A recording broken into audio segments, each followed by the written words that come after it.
நேயர்கள் அனைவருக்கும் அண்ணா சீரியலின் சுவாரஸ்யமான கதைப்பகுதி. பஞ்சாயத்தில் பட்டய கிளப்பிய பரணி சவுந்தரபாண்டிக்கு வந்த ஆப்பு. அண்ணா சீரியல் இன்றைய எபிசோட் அப்டேட். தமிழ் சின்னத்திரையில் ஜீ தமிழ் தொலைக்காட்சியில் தினந்தோறும் இரவு 8:30 மணிக்கு ஒளிபரப்பாகி வரும் பிரபலமான சீரியல் அண்ணா. இந்த சீரியலில் நேற்றைய எபிசோடில் சவுந்தரபாண்டி சண்முகம் வீட்டுக்கு பூட்டு போட, பதிலுக்கு பரணி சவுந்தரபாண்டி வீட்டுக்கு பூட்டு போட்ட நிலையில் இன்று நடக்கப் போவது என்ன என்பது குறித்து பார்க்கலாம்.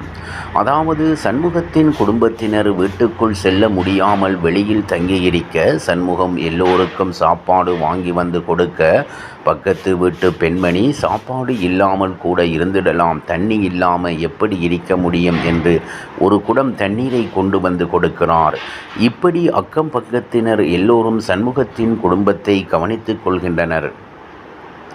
அதேபோல் மறுபக்கம் சவுந்தரபாண்டி குடும்பத்தினர் கோவிலில் தங்கியிருக்க, சவுந்தரபாண்டி அரண்மனை மாதிரி இருந்த வீட்டில் வாழ்ந்த என்னை இப்படி வெளியில் தங்க வச்சிட்டுங்க இன்றைய புலம்புகிறார். இந்த சமயத்தில் பாக்கியம், இசக்கி மற்றும் சிவபாலன் என 3 பேரும் கோவிலில் உட்கார்ந்து தாயம் விளையாடி கொண்டிருக்க, அதை பார்த்து சவுந்தரபாண்டி இன்னும் கடுப்பாகிறார். பிறகு ஏஜிஎஸ்க்கு சொந்தமான கெஸ்ட் ஹவுஸில் தங்கலாம் என்று முடிவெடுக்க, பாக்கியம், என் பொண்ணு வீடு இல்லாமல் வெளியே கிடக்கின்றது, நான் எப்படி பெற முடியும், பெறமாட்டேன் என்று சொல்லி சவுந்தரபாண்டியை வெறுப்பேற்றுகிறாள்.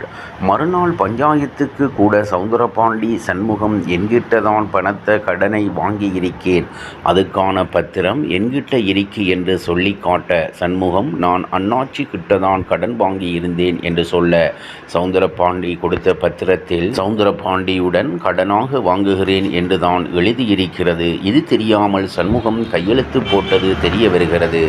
அடுத்து பஞ்சாயத்து நடந்து கொண்டிருக்கும் நேரத்தில் பாக்கியம் பரணியை தனியாக சந்தித்து ஒரு கவரை கொடுக்க, பிறகு பரணி பஞ்சாயத்துக்கு வந்து அவர் சொன்ன மாதிரி எங்கள் வீட்டை அவரே எடுத்துக்கட்டும், எனக்கு ஒரு வீடு இருக்கு, அந்த வீட்டுக்கு நான் உங்களை கூட்டிட்டு போகிறேன், அதை இவரால் தடுக்க முடியாது என்று சொன்னதும் சவுந்தரபாண்டி, உனக்கு என்ன வீடு இருக்கு என்று கேள்வி கேட்க, நீங்கள் இருக்கிறீங்களே அதுவே என்னுடைய வீடுதான் என்று பெயரில் தான் இருக்கி என்று அதிர்ச்சி கொடுக்கிறாள். இப்படியான நிலையில் அடுத்து நடக்கப் போவது என்ன என்பது குறித்து பார்க்கலாம்.